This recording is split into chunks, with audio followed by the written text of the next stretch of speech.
আমরা সকলেই জানি বিগত কয়েক মাস যাবৎ ভারতবর্ষে একটা নতুন সমস্যার সৃষ্টি হয়েছে।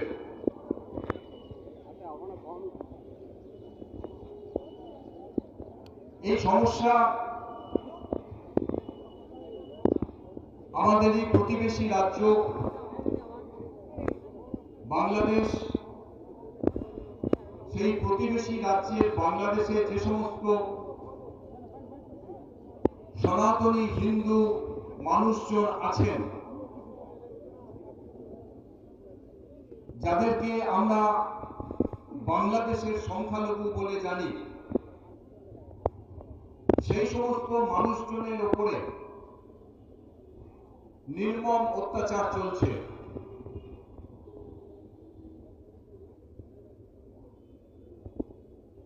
এই প্রতিবেশী রাজ্যে হিন্দু অত্যাচার এটা কোনো নতুন কথা নয়। আমরা যারা বিভিন্ন খোঁজ খবর রাখি, আমরা জানি যে দীর্ঘ কয়েক বছর যাবৎ, বছরের পর বছর এই প্রতিবেশী দেশটিতে সংখ্যালঘু সনাতনী হিন্দু মানুষজনের উপর নানান রকম অত্যাচার সেখানে চলে। গত কয়েক মাস আগে যে ঘটনা ঘটেছে, সেখানে এই অত্যাচারের মাত্রা এমন জায়গায় চলে গেছে যে আমাদের এই প্রতিবাদ করা ছাড়া আর কোনো রাস্তা নেই। আমরা তাই আজকে রাস্তায় নেমেছি। ভারতবর্ষের দিকে দিকে এই প্রতিবাদ চলছে। এই প্রতিবাদের ভাষা আমরা জানি যে কোন ভাষায় এই প্রতিবাদ করতে হয়। আমরা শুরু করেছি আমাদের এই ধর্ণা মঞ্চ, প্রতিবাদ মঞ্চ দিয়ে।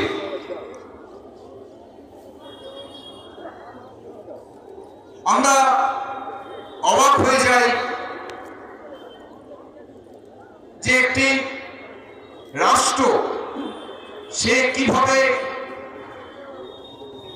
একটা আন্তর্রাষ্ট্রের একটা যে আন্তর্জাতিক নিয়ম আছে, সেই নিয়মকে লঙ্ঘন করে সে কি করে একটার পর একটা অন্যায় কাজ করে চলেছে। বাংলাদেশের যে নতুন নেতৃত্ব, সেই নতুন নেতৃত্ব বুঝে উঠতে পারছে না যে তাদের কোনটা করা উচিত আর কোনটা করা উচিত নয়। আমি ছোট্ট একটা দুটো উদাহরণ দিয়ে বলছি, সময় কম। বাংলাদেশে ভারতবর্ষের উপর যে ঘৃণা, সেই ঘৃণার প্রতিফলন আমরা দেখতে পেয়েছি যখন ভারতবর্ষের পতাকাকে জ্বালিয়ে দেওয়া হয়েছে, ন্যাশনাল ফ্ল্যাগকে জ্বালিয়ে দেওয়া হয়েছে, জাতীয় পতাকাকে অবমাননা করে তার উপর পায়ে হেঁটে গেছে। এই ধরনের বাংলাদেশে যখন আর ভারত বিরোধী, ভারত বিদ্বেষী কার্যক্রম চলছে, তখন ভারতবর্ষের আমাদের যে একটি রাজ্য, ত্রিপুরা রাজ্য, সেই ত্রিপুরা রাজ্য ঠিক করেছিল যে বাংলাদেশে যে বিদ্যুৎ যায়, সেই বিদ্যুৎ ত্রিপুরা থেকে যে দেওয়া হয়, সেই ত্রিপুরা থেকে বিদ্যুৎ দেওয়া তারা বন্ধ করে দেবে। এর প্রতিবাদে বাংলাদেশ একটা অদ্ভুত কাজ করছে। তাদের যে নেতৃত্ব আজকে সরকার চালাচ্ছে, তাদের বোধহয় জানা নেই আজকে যে সমস্ত আন্তর্জাতিক নিয়মগুলি আছে, সেই আন্তর্জাতিক নিয়মগুলি সম্বন্ধে তাদের বোধহয় ধারণা কম আছে।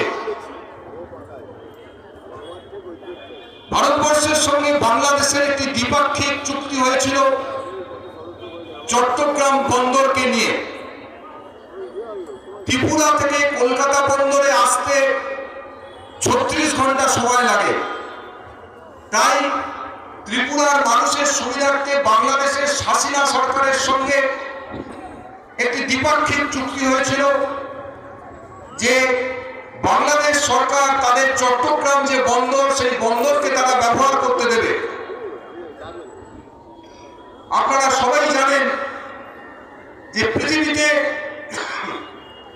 যে সমস্ত দ্বিপাক্ষিক চুক্তিগুলি হয়, এই দ্বিপাক্ষিক চুক্তি কখনো একক কোনো দেশ সেই চুক্তিকে ভঙ্গ করতে পারে না। আজকে বাংলাদেশ সেই চট্টগ্রাম বন্দরকে আজকে বন্ধ করে দিচ্ছে ভারতবর্ষের ত্রিপুরা থেকে মানুষের ব্যবহারের জন্য। আমরা বাংলাদেশের সঙ্গে ভারতবর্ষের ওই ত্রিপুরার মানুষের যাতায়াতের সুবিধার জন্য একটি ব্রিজ বানিয়েছিলাম, যে ব্রিজটির নাম ছিল মৈত্রী ব্রিজ। এই মৈত্রী ব্রিজের যে খরচা হয়েছিল 239 কোটি টাকা, সেই 239 কোটি টাকা ভারত সরকার খরচা করেছিল। আজকে সেই মৈত্রী ব্রিজকে ব্যবহার করতে তারা অস্বীকার করছে।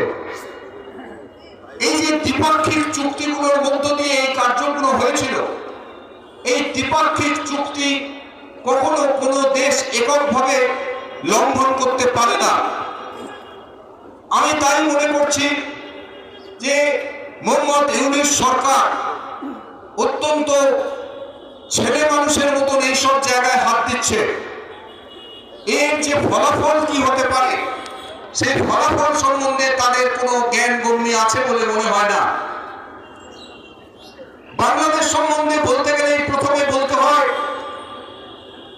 যে ভারতবর্ষের 3 লক্ষ সৈনিক এই বাংলাদেশকে স্বাধীন করার জন্য প্রাণ দিয়েছিল। একথা আজকে বাংলাদেশের বর্তমান সরকার মানতে চাইছে না।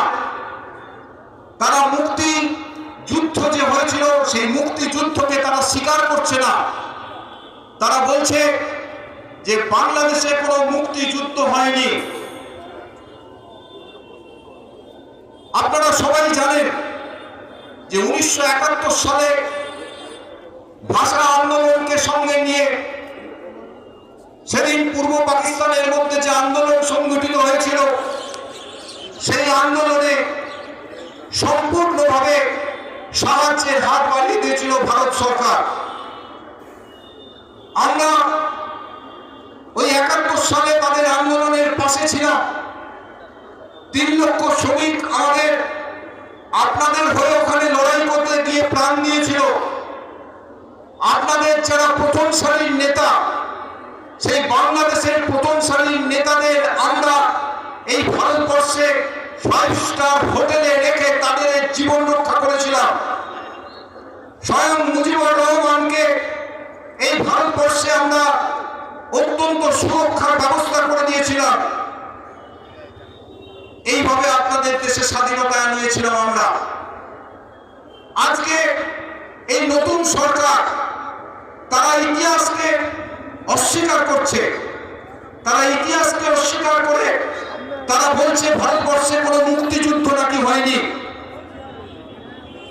অত্যন্ত গুরুত্বপূর্ণ একটি খবর আপনাদের দিচ্ছি।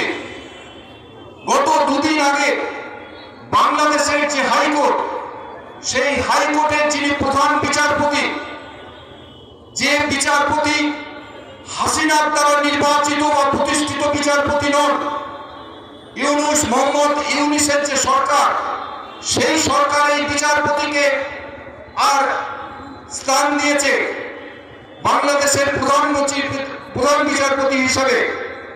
এই প্রধান বিচারপতি বলেছেন 2 দিন আগে যে যারা বলছো যে আজকে যে সাধু সন্তকে নিয়ে আমাদের এই আন্দোলন, আপনারা জানেন যে ইসকনের এক মহাত্মাকে অ্যারেস্ট করে আর বাংলাদেশ সরকার বন্দী এখন দাবি করছে এখন আমাদের কত 22 কোটি না 30 কোটি মুসলমান হয়ে গেছে, ওদের ভারতের আর একটা বড় অংশ আমাদেরকে দিতে হবে আমাদের লোক সংখ্যা অনুসার। কেন তখন 30 কোটি না কত ছিলেন, পাকিস্তান পূর্ব পাকিস্তান ও পশ্চিম পাকিস্তান হলো, আপ্রান্ত হয়েছিল দক্ষিণ পাকিস্তানও করবার জন্য। আপনারা জানেন কিনা জানি না, ইতিহাসের কিন্তু সাক্ষী হায়দ্রাবাদকে দক্ষিণ পাকিস্তান রূপে ঘোষিত করার প্ল্যান হয়েছিল, কিন্তু সর্দার বল্লভভাই পটেল এমন ভাবে সেনা নিয়ে তার সেনারা ওখানে পৌঁছে গেল আর নিজামকে সারেন্ডার করতে হলো। তাই আর ভারতের বিরুদ্ধে আর একটা বিভাজিত নয়, দক্ষিণে পাকিস্তান হয়নি, আজও হায়দ্রাবাদ হয়ে আছে। এবং হায়দ্রাবাদ যে ভাগ্যনগরকে হায়দ্রাবাদ বলে আপনারা জানছেন, সেটা আসলে কিন্তু ভাগ্যনগর। অতএব এইভাবে বিভাজনকে যদি আটকাতে হয়, যারা খ্রিস্টান আছে যারা মুসলমান আছে তাদেরকে নিয়ে আসুন আর তাদেরকে শাস্ত্রীয় ব্যবস্থা অনুযায়ী এবং শঙ্করাচার্যের সম্মতিতে সেই পথে দিন। যদি তাতে কারো বাধা থাকে শাস্ত্রার্থ করার জন্য আসতে পারে, আমরা রেডি আছি। তো এই জন্যে আর এই বাংলাদেশের অত্যাচার আসুরি শক্তির প্রাবল্য আপনারা পুরাণে পড়েছেন বা শুনেছেন, অসুররা কিভাবে উৎপাত করত, কিভাবে জনতার উপরে আসুরি শক্তি প্রয়োগ করে মার পিট করত, খেত মাংস খেত, এও দেখা গিয়েছে। কিছুদিন আগে যখন বছর খানিক আগে যেটা ইসরায়েলের উপর হামাসের আক্রমণ হলো, কি তখন আমাকে একজন জিজ্ঞাসা করছিল যে মহারাজ আপনি ইসরায়েলকে সাপোর্ট করেন কি ফিলিস্তিনকে সাপোর্ট করেন? বলে এই তো প্রশ্নই আলাদা। এই প্রশ্নের কারণটা আমি বুঝতে পারছি না। না খুব প্রচার হচ্ছে ফিলিস্তিনের সাপোর্ট সব বেশিরভাগ করছে, আপনি কাকে সাপোর্ট করেন? বলে আমার তো কারোর সাথে বিরোধ নেই, আমরা না ইসরায়েলের সাথে বিরোধ না ফিলিস্তিনের সাথে বিরোধ। কেন ফিলিস্তিন ইসরায়েলের সঙ্গে তো আমাদের কোনো বিরোধ নাই। বিরোধ কার? যে হামাসের আতঙ্কবাদী ইসরায়েলদের ঢুকে তাদেরকে মারকাট করেছিল বিনা কারণে, সেই হামাসের বিরুদ্ধে ইসরায়েল জেগেছে, তার আমি কখনো বিরোধ করব না। আর সংসদে উঠে যারা জয় ফিলিস্তিনি বলেছে, আজ বাংলাদেশের ঘটনা দেখে তাদের মুখে কিন্তু দই জমে গেছে, তাদের মুখ থেকে কোনো কথা বেরোচ্ছে না। যারা ফিলিস্তিনের হয়ে ফিলিস্তিনি করছিল, আজ কোথায় তারা গেল? বাংলাদেশের এই দুর্দশা দেখে তাদের মুখ থেকে 2019 ডিসেম্বর মাসে, এই মাসে ডিসেম্বর চলছে, প্রায় 15 দিন ছিলাম বাংলাদেশে। উদ্দেশ্য একটা কার্যক্রমে গিয়েছিলাম, তাদের সাথে এই শর্ত রেখেছিলাম যে আমার 15 দিন আগে ভিসা চাই, কেননা পুরা বাংলাদেশটা আমি বেড়াবো, যতগুলি তীর্থস্থান আছে সেগুলা দর্শন করব। কেন? শাস্ত্রে পেয়েছি মায়ের 51 পীঠের মধ্যে 5টা পীঠ আছে বাংলাদেশে।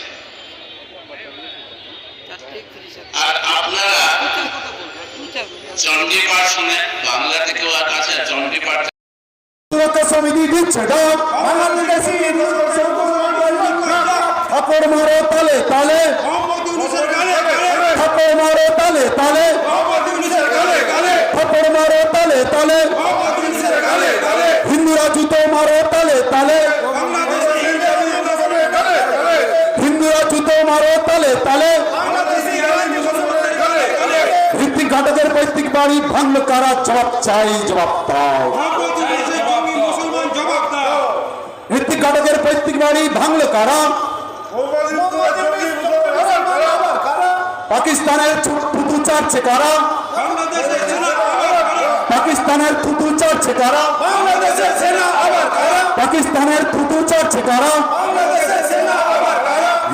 হিন্দু বাঙালিদের নির্যাতনকারী ইউনিস সরকার হুঁশিয়ার, হুঁশিয়ার হুঁশিয়ার হিন্দু বাঙালিদের নির্যাতনকারী ইউনিস তুমি হুঁশিয়ার, হুঁশিয়ার হুঁশিয়ার ইউনিস শরম করো, শরম করো, শরম করো শরম করো ইউনিস তুমি শরম করো, শরম করো শরম করো ইউনিস তুমি শান্তির নোবেল বাপস করো, वापस करो वापस करो ইউনিস তুমি শান্তির নোবেল বাপস করো। वापस करो वापस करो সোনার বাংলাদেশকে নরক বানানো শান্তি ধর্ম পৃথিবী থেকে নিপাচ্ছা, निपज्जा निपज्जा সোনার বাংলাদেশকে নরক বানানো শান্তি ধর্ম পৃথিবী থেকে নিপাচ্ছা, निपज्जा निपज्जा মাতৃজাতির স্বাধীনতা বিরোধী শান্তি ধর্ম পৃথিবী থেকে নিপাচ্ছা।